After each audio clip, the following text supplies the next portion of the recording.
Hello, my amazing students. Today I am here to tell you something that will change your life. Listen to me carefully. Many people know some English, but they hesitate to speak because they are afraid of making mistakes. Their pronunciation is not clear, or they feel nervous when talking to others. But let me tell you something important. Even if your English is not perfect, you can still speak confidently.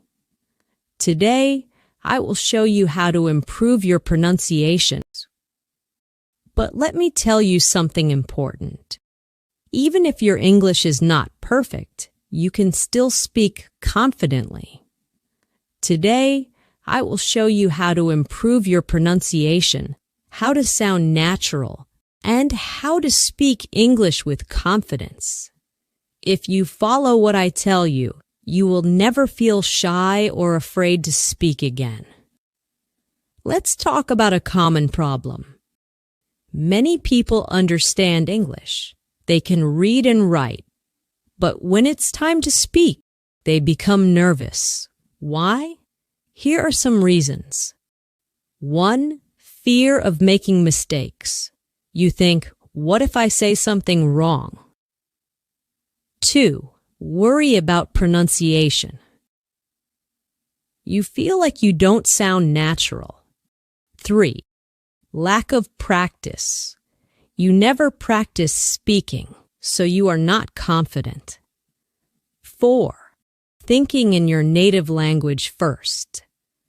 You translate every sentence in your head before speaking, which makes you slow. Does this sound like you? If yes, don't worry.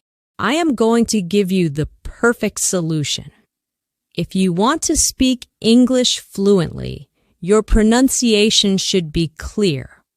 You don't need to have an American or British accent, but people should understand you easily. Here's how to improve your pronunciation. 1. Listen and copy. The fastest way to improve pronunciation is by listening and copying native speakers. Choose a simple video, audio, or even a short sentence. Listen carefully to how the speaker says it. Repeat it exactly the same way. For example, listen to this sentence. I want to go to the park. Now, don't just read it. Listen to how a native speaker says it and copy it exactly. Repeat it many times. If you do this every day, your pronunciation will improve naturally. 2. Speak slowly and clearly. Many people try to speak fast because they think it will make them sound fluent. But speaking too fast can make your pronunciation unclear. Instead, speak slowly and clearly. If you pronounce every word properly, people will understand you better. 3. Record your voice and compare. A powerful way to improve pronunciation is by recording yourself. Choose a sentence, say it, and record your voice. Listen to how you sound.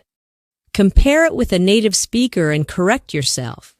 You will quickly notice where you need improvement. Even if your pronunciation is good, many people still feel shy and nervous to speak. So, how can you become confident? 1. Stop thinking about mistakes. Mistakes are not bad. They are part of learning. Even native speakers make mistakes. 2. Speak English every day. Confidence comes from practice. If you only study English but never speak, you will never feel confident. Now, I am going to show you how to speak English in your daily life. Many people struggle with speaking because they don't know what to say or how to say it. But let me tell you something. You already know how to speak English. You just need to activate it. Think about your daily routine. You wake up, brush your teeth, make tea or coffee, talk to your family, go outside, buy something, meet friends, go to work or school, and at night you relax and sleep. Every single thing you do in your life can be spoken in English. If you practice using English for your daily life, speaking will become easy and natural. Here's a simple rule. Every day, speak English for at least 15 minutes. Talk to yourself. Talk to a friend. Talk to a mirror. Just speak. So, let's start with simple conversations that you can use every day. Morning routine. Talking to yourself in English. When you wake up, don't just get out of bed. Start speaking in English. For example, as soon as you wake up, you can say, "Good morning. I feel fresh today. I had a nice sleep. Let me get up and brush my teeth." When you go to the bathroom, say, "I am brushing my teeth. Now I am washing my face. Let me take a shower." When you go to the kitchen, say, "I am making tea. This tea smells so good. I am eating toast with butter." Even if you are alone, say these things out loud. The more you say, the more comfortable you will feel. Now, let's move on to a real conversation. Imagine you are talking to your mother in the morning. This is how the conversation can go. "Good morning, Mom." "Good morning. How did you sleep?" "I slept well. What are you making for breakfast?" "I am making eggs and toast. Do you want some tea?" "Yes, please." "I love tea in the morning." "Okay, your tea is ready." "Thank you. It smells really nice." This is a simple, natural conversation that you can practice every day. You don't need difficult words. Just keep it simple and natural. 3. Use the 3-second rule. When you want to say something, don't wait too long. Give yourself 3 seconds, then speak. For example, your friend asks, "What did you do yesterday?" Instead of thinking for too long, say something immediately. "I went to the park." "I watched a movie." "I had a great day." If you wait too long, you will feel more nervous. Just speak naturally. For example, if you're going to the market, you can say, "I need to buy some vegetables. Let me check my shopping list. I will take a bus to the market." When you want to say something, don't wait too long. When you enter the shop, you can say, "Excuse me, do you have fresh tomatoes?" "Yes, here they are." "How much is 1 kilo?" "It's $2 per kilo." "Okay, I will take 2 kilos. Don't wait too long. 4. Practice real conversations. The best way to gain confidence is by practicing real conversations. Now, I am going to teach you how to think in English. Stop translating in your head and speak fluently without hesitation.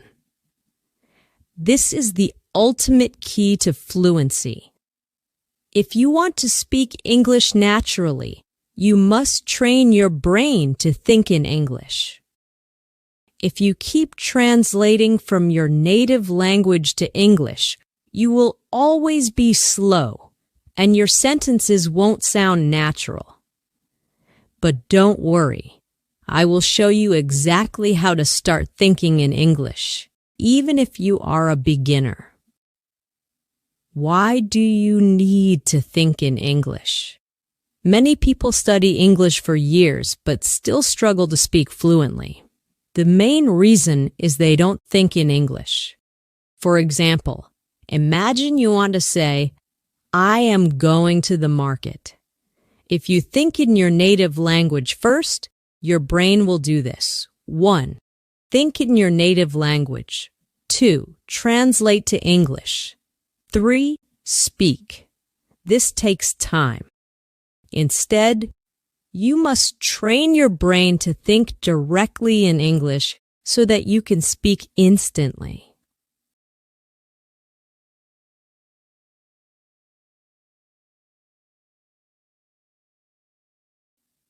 At first, this may sound difficult, but trust me, it is easy if you follow the right steps. Start with simple words. If you are a beginner, don't try to think in big, complex sentences immediately. Start with simple words. For example, when you wake up in the morning, look around and name the things in English. Bed, pillow, window, sunlight. Throughout the day, do the same. When you see something, say its name in English in your mind. When you see a tree, think tree, not the word in your native language. When you see a car, think car. This is the first step to training your brain. Think in simple sentences. After practicing words, start making simple sentences in your mind. For example, when you are eating, think, I am eating rice. This food is delicious.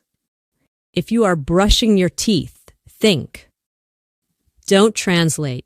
Just think directly in English. Talk to yourself in English. This is one of the best ways to start thinking in English.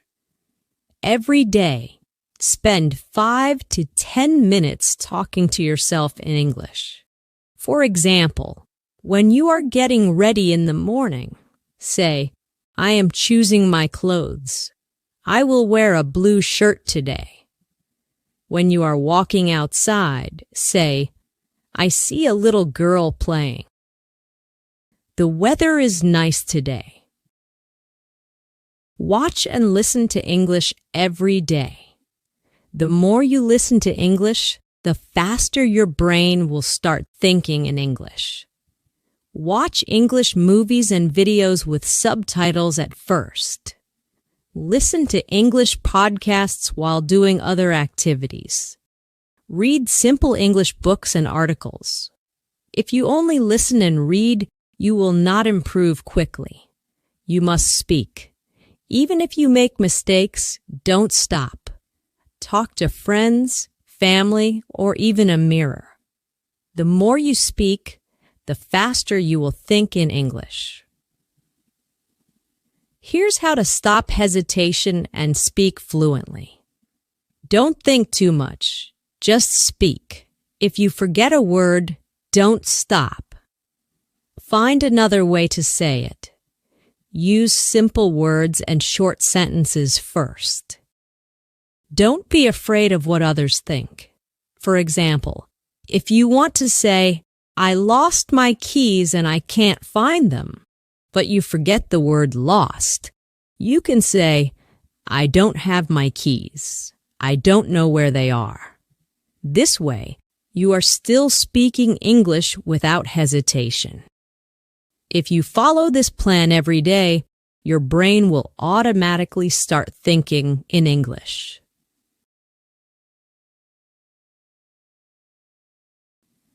Daily plan for thinking in English. Morning, name everything around you in English.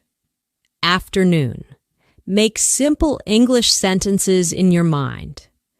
Evening, watch or listen to English for at least 20 minutes. Night, speak to yourself in English for 5 to 10 minutes. Repeat this daily, and in a few weeks, you will start thinking in English naturally. My amazing students, you have now learned everything you need to speak English fluently, confidently, and naturally. Now, let's move on to a real conversation. Imagine you are talking to your mother in the morning. This is how the conversation can go. Good morning, Mom. Good morning. How did you sleep? I slept well. What are you making for breakfast? I am making eggs and toast. Do you want some tea? Yes, please. I love tea in the morning. Okay, your tea is ready. Thank you. It smells really nice. This is a simple, natural conversation that you can practice every day. You don't need difficult words. Just keep it simple and natural. When you meet your friend, here's how you can talk. Hey, how are you? I am good. How about you? I am great. What are you doing? Nothing much, just relaxing. Do you want to go for a walk? Yes, that sounds great. If you go to a cafe with your friend, you can have a conversation like this. Let's order something. What do you want? I want coffee. What about you? I will have a lemonade. Okay, let's call the waiter. Hello. What would you like to order? 1 coffee and 1 lemonade, please. Okay, anything else? No, that's all. Thank you. Your order will be ready soon. When you go outside, there are many things you can say in English. For example, if you're going to the market, you can say, I need to buy some vegetables. Let me check my shopping list. I will take a bus to the market. When you enter the shop, you can have a conversation like this. Excuse me, do you have fresh tomatoes? Yes, here they are. How much is 1 kilo? It's $2 per kilo. Okay, I will take 2 kilos. Anything else? Yes, I also need some onions. Here you go. That'll be $5 in total. Here's the money. Thank you. Thank you. Have a nice day. This is a real conversation that happens in daily life. If you practice conversations like this, you will never feel afraid to speak in real life. At night, when you relax, you can still practice English. If you are with your family, you can have a conversation like this. Today was a long day. What did you do today? I went to the market and met my friend. That sounds nice. What did you buy? I bought some vegetables and fruits. Good, now let's have dinner. Yes, I am very hungry. Before sleeping, you can also talk to yourself in English. For example, today was a good day. I learned a lot of new things. Tomorrow, I will wake up early and practice morning English. Now it's time to sleep. Good night. Now, let me tell you one of the most powerful secrets to speaking English fluently. Listen and repeat. When you hear a new sentence, don't just listen. Repeat it. Say it out loud. Copy the pronunciation. Copy the tone. This will help you sound more natural. For example, if you hear, I am going to the market, you should say, I am going to the market. Repeat it exactly. Do this every day, and your pronunciation and confidence will improve. Let me remind you of something very powerful. English is not difficult. The only thing stopping you is fear and hesitation. But now you know how to overcome both. If you want to be successful in life, learning English will open thousands of doors for you. It will help you get better jobs, travel the world, make international friends, and understand movies, books, and culture. But most importantly, It will make you feel confident and independent. So never stop learning. Even if some days feel difficult, even if people tell you that you are not good enough, never give up. You have come so far, and I believe in you. Now it's time to go and practice. Speak, listen, think in English every single day. And remember, mistakes don't matter. Effort matters. This is not the end. This is the beginning of your fluency journey. Keep learning, keep growing. And one day you will speak English like a pro. Let's do this together. I am with you on this journey, and I will always support you. Now go out there and start thinking, speaking, and living in English. You can do it.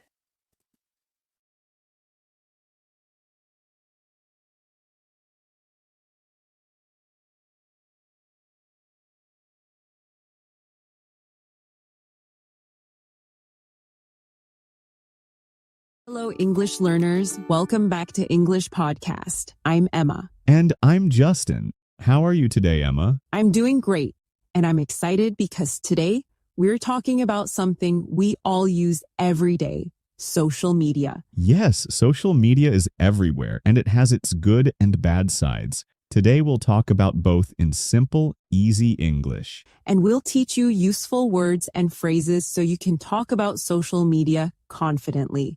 Let's start with a short conversation. Listen carefully. Hey, Tom, do you use social media a lot? Yeah, I do. I check Instagram and Facebook every day. It's fun, but sometimes I feel like I spend too much time on it. Same here. I love seeing what my friends are up to, but it can be a big distraction. True. And sometimes I see posts that make me feel like my life isn't as exciting as everyone else's. I get that. But social media isn't all bad. I've learned so many new things from it, like recipes and travel tips. That's a good point. I also follow news pages to stay updated. Me too. And I joined a group where people share study tips. It's really helpful. That sounds great. But do you ever feel overwhelmed by all the notifications? Yes. Sometimes I need a social media break to relax. That was a great conversation. Now Justin will explain some useful words and phrases. Let's start with check social media. This means to look at social media apps like Instagram, TikTok, or Facebook. Example: I check Instagram every morning. This means I open the app and look at posts. Justin, do you check social media every morning? Sometimes, but I try not to do it too much. Next, we have spend too much time. This means using a lot of time doing something. Example: I spend too much time on TikTok. This means I use TikTok for a long time, maybe more than I should. That sounds like me. Do you ever feel like you spend too much time online? Yes, especially when I start watching videos and lose track of time. Now let's talk about the word distraction. A distraction is something that stops you from focusing on your work or tasks. Example: social media is a big distraction when I'm trying to study. This means I can't focus on studying because I keep checking my phone. Oh, I understand. I always get distracted when I hear my phone beep. Same here. That's why I turn off notifications when I need to focus. The next phrase is feel like. That means to have a thought or emotion about something. Example: I feel like my life isn't as exciting as others. This means when I see other people's posts, I think their lives look more fun than mine. I think many people feel that way after looking at social media. Another useful phrase is stay updated. This means to know the latest news or information. Example: I follow news pages to stay updated. This means I use social media to read the latest news. That's a good way to use social media. Do you follow news pages, Justin? Yes, it helps me know what's happening in the world. Now let's learn the word recipe. A recipe is a set of instructions for cooking a dish. Example: I found a great recipe for chocolate cake on Instagram. This means I saw step-by-step instructions to make a chocolate cake. I love looking at food recipes online. Me too. But sometimes I just watch food videos and never cook anything. Now let's learn the word overwhelmed. This means feeling like there is too much happening at once. Example: I feel overwhelmed by all the notifications. This means too many messages or alerts make me feel stressed. Lastly, we have social media break. This means taking time away from social media to relax. Example: sometimes I need a social media break. This means I stop using social media for a while to feel better. Do you take social media breaks, Justin? Yes, it helps me focus on other things. Now, let's talk about the pros and cons of social media. First, what do pros and cons mean? Pros are the good things or advantages of something. Example: one pro of social media is that it helps you stay connected with friends. Cons are the bad things or disadvantages of something. Example: one con of social media is that it can be distracting. So, when we say pros and cons of social media, we mean the positive and negative effects of using it. Let's start with the pros, the good things. Pros, good things about social media. 1. Stay connected with friends and family. One of the best things about social media is that it helps us stay connected with friends and family no matter where they are. Example: I can talk to my cousin in another country every day. This means that even though my cousin lives far away, I can send messages, call, or video chat with them anytime. 2. Learn new things. Social media is also a great place to learn new things. Example: I follow pages that teach me about science and history. This means I use social media to learn interesting facts every day. Some people follow accounts that teach new languages, fun facts, or even life skills. 3. Find new recipes. Another great thing about social media is that you can find new recipes. A recipe is a set of instructions for cooking a dish. Example: I found an easy pasta recipe on Facebook. This means I saw step-by-step instructions on how to make pasta. Many people share cooking videos online, making it easy to try new foods. 4. Stay updated with news and trends. Social media also helps people stay updated with the latest news and trends. Example: I read the news on Twitter to stay updated. This means I use social media to see what's happening in the world. People also follow trends in fashion, technology, or entertainment through social media. Cons, bad things about social media. Now, let's talk about the cons, the bad side of social media. 1. It can be distracting. One big con is that social media can be a distraction. A distraction is something that stops you from focusing on your work or tasks. Example: I spend hours scrolling instead of doing my work. This means I should be working, but I keep looking at social media instead. 2. It can make you compare yourself to others. Another con is that social media can make people compare themselves to others. Example: I feel like my life isn't as exciting as others. This means when I see fun posts from other people, I think my life isn't as interesting. But we have to remember, people only post the best parts of their lives. 3. Too many notifications can feel overwhelming. Social media can also be overwhelming when there are too many notifications. To feel overwhelmed means to feel like there is too much happening at once. Example: I turned off notifications because I felt overwhelmed. This means I was getting too many messages and it was stressful, so I turned them off. 4. It can waste time. The last con is that social media can waste time if we use it too much. Example, I spend too much time watching videos. This means I use social media for too long instead of doing important things. It's fun, but we have to use it wisely. That's it for today's lesson. Remember, social media can be both good and bad. It's all about how you use it. And don't forget to subscribe, like, and share for more lessons and resources. Thanks for listening, and we'll see you next time.